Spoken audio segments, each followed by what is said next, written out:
Bismillahirrahmanirrahim. Honorable Executive Director, Islamabad Policy Institute, Mr. Sajjad Bukhari, distinguished scholars, ladies and gentlemen, I wish to thank Islamabad Policy Institute for inviting me. I commend IPI on this important initiative. Marking 1 year since India's illegal and unilateral actions of 5th August 2019, it is a timely rejoinder of the consequences that ensued and an opportunity to illustrate the lessons learned.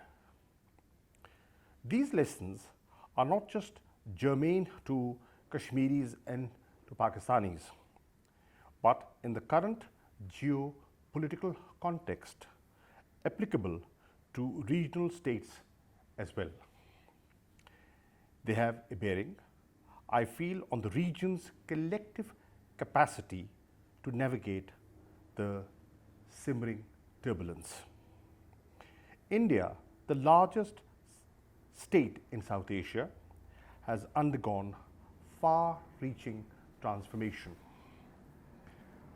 Under the strong ideological push of the RSS BJP combined, India has abandoned the professed pluralistic, secular orientation of its founding fathers and definitely embraced majoritarianism. Similarly, the world's largest self-proclaimed democracy has shed all pretenses of democratic rule and decisively turned towards authoritarianism. To sustain its stranglehold over India, the regime in New Delhi remains embarked on the dangerous path of stoking religious and communal tensions and targeting and discriminating against their own citizens.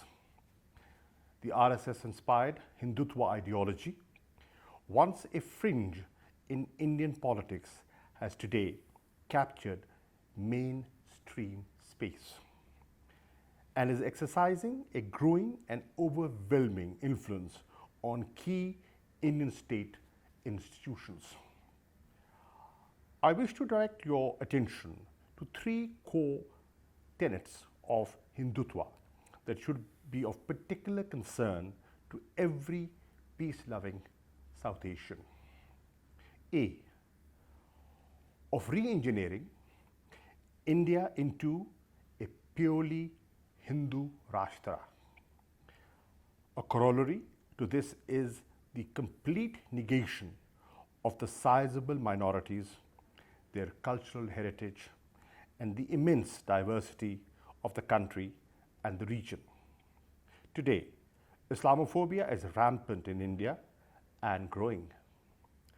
Today, to be a member of a minority community, in particular an Indian Muslim living in India, is to face systemic discrimination and a very real threat to one's life, liberty, and well-being. B. Of propping up the notion of Akhand Bharat, the mythical, all-powerful Hindu empire that is supposed to have, in a romanticized, imagined past, encompassed the entire region. C. Of embracing the Machiavellian principle of ends justifying means. Neither considerations of morality, nor justice, nor even constitutional propriety can stand in the way of Hindutva from achieving their goals. If you wish to see Hindutva being played out in full color, in broad daylight, you need to look beyond what is happening in Indian illegally occupied Jammu and Kashmir. A thorn on the side of BJP ideologues illegally Indian occupied Jammu and Kashmir is today taking the brunt of brutal Hindutva repression and its sinister agenda of demographic re-engineering. What is being viewed by Pakistan and the Kashmiris and the world as a monumental betrayal, a regression, and a fundamental mistake is being falsely projected in India as a necessary step to contain so-called terrorism and to bring development. Consider the territory's dire human rights and humanitarian situation, now getting under increasingly sharper scrutiny by the world community. Under the fake leaf of containing terrorism and bringing development in the past 1 year alone, New Delhi has 1. Further militarized the already most militarized zone in the world. 2. Sustained the longest running internet lockdown in history, undermining pandemic containment and online education. 3. Killed hundreds of Kashmiris, tortured, injured, and maimed several hundreds, arrested thousands without charge, arsoned properties, and molested women. These harrowing accounts have come from independent Kashmiri as well as Indian sources and have been well documented by the international media. Launched fake encounters to target Kashmiri youth, undertaken cordon and search and cordon and destroy operations, and imposed collective punishment on a hapless, unarmed civilian population. Further stripped Kashmiris in occupied territory of all legal, civil, political, and economic rights. Inflicted over $5 billion losses on the local industry and rendered 500,000 Kashmiris at least jobless, and kept chipping away local jobs and contracts. In a brazen bid to change the demographic structure of the occupied territory and dilute its distinct Muslim identity, altered domicile rules, and already granted domicile to 450,000 non-Kashmiris. This is blatant violation of the UN Security Council resolutions and international law, including the Fourth Geneva Convention. Inflicted deep psychological and physical trauma on youth, particularly children. From the last year till date, carried out over 5,000 ceasefire violations along the line of control, killing 68 and injuring 421. Violated Pakistani airspace through spy drones on 15 different occasions. Senior Indian civil and military officials have stoked war hysteria, making irresponsible statements aimed at whipping up hyper-nationalism. Last year in February, under the false pretexts, they attacked Pakistani territory. Despite being effectively deterred and countered by our armed forces, they cashed in this jingoism at the elections. To externalize their internal failings or to divert attention from its state terrorism in Indian illegally occupied Jammu and Kashmir, there remains a distinct possibility that another false flag operation may be launched, justifying another ill-advised misadventure against Pakistan. It is not just Pakistan or the people of the illegally occupied Jammu and Kashmir on whom Indian guns are trained. Today, India's major power ambitions have a clear ideological underpinning. Neither India's many neighbors nor its myriad minorities are secure from the consequences. Indian myopia is stoking regional tensions and exacting a heavy toll on the region's security, stability, and future prosperity. To me, India's unhinged actions are a classic case of cognitive dissonance. They see what they wish to believe while being blinded to the manifest reality. Ladies and gentlemen, how has Pakistan dealt with a neighbor several times its size, with a historic burden of troubled relations and ideologically driven leadership and issues of cognition? How should other states respond? Clearly, there are lessons to be drawn. Allow me to share with you a few salient ones. 1. Confront, expose, and push back.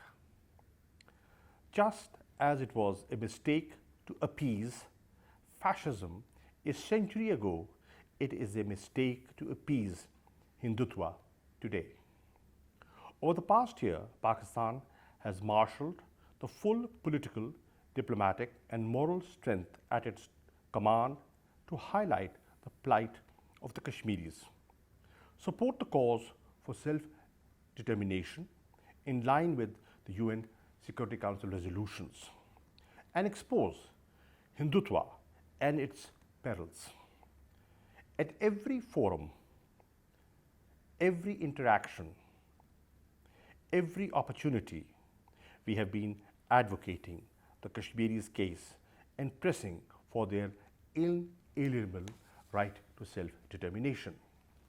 Prime Minister Imran Khan has been an effective and articulate ambassador of the Kashmiri cause. There is today palpable realization the world over about the gravity of the situation in the Indian-occupied Jammu and Kashmir, as also about what the Indian government is doing and why. The bogey of infiltration from Pakistan no longer stands the test of scrutiny. That is why, unlike the past, today India is incurring a considerable reputational cost.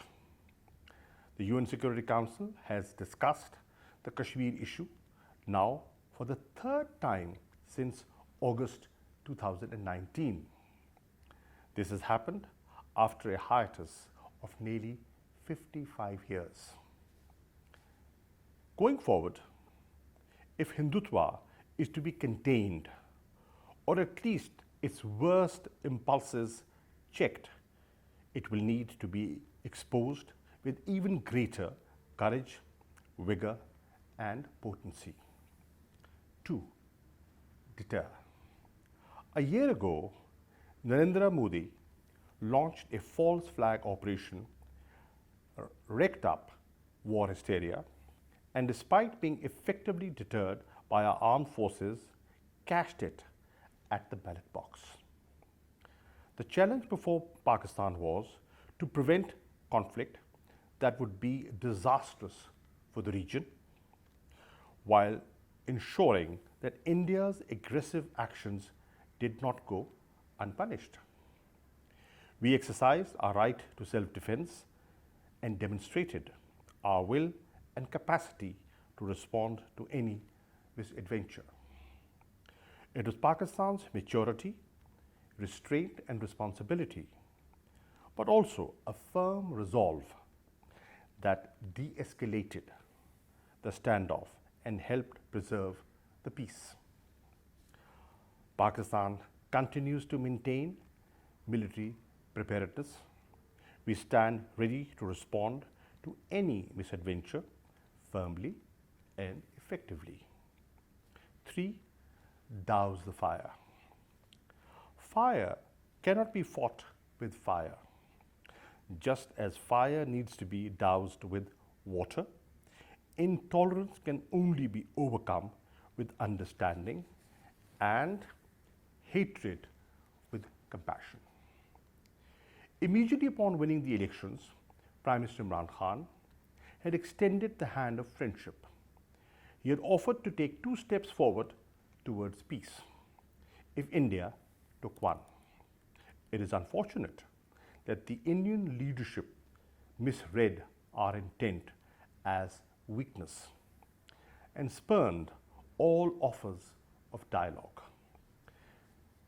Despite the vitiated atmosphere, we launched the Kartarpur corridor for our Sikh brethren from across the border and the world over. Kartarpur is a living testament to Pakistan's long-term vision for the region, which is one of coexistence, interfaith harmony, and peaceful resolution of outstanding disputes. 4. Adapt. One state's arrogance cannot be allowed to stand in the way of what is an eminently sensible course of action, that is, promoting regional cooperation as a means to advancing the regional development agenda. This stems from the realization that the biggest enemies that either of 2 countries face are not each other, but the perils of climate change, environmental degradation, pandemics, poverty, and transnational crime. South Asia is among the least integrated regions in the world. It is also home to one of the highest concentrations of poor in the world. For our part, we will continue to advance regional integration and connectivity. We will continue to do so as part of Belt and Road Initiative and its flagship project, CPAC, and as active participants in the Shanghai Cooperation and Economic Cooperation Organizations. We will also persist in our efforts to revive SAARC. I wish to leave you with one final thought. The world is undergoing monumental changes. These changes are evolutionary in character, but revolutionary in terms of impact and outcome. While upending economies, the COVID-19 pandemic has served as a catalyst for trends and tendencies brewing for quite a while. The result is a new world, brave or grave, that is upon us and with which we have to contend. This world is more uncertain, less predictable, and for these reasons, perhaps more dysfunctional. The buffers and support systems of international organizations and international law that help buttress the post-World War II growth and prosperity may no longer deliver desired outcomes. States will increasingly be left to fall back upon their own devices and bank upon their own strengths. While challenges will persist, there are now opportunities and the necessary political space to take bold steps to correct past mistakes. In an Asian century, we will have to rely on the traditional Asian wisdom to illuminate the way forward. I thank you.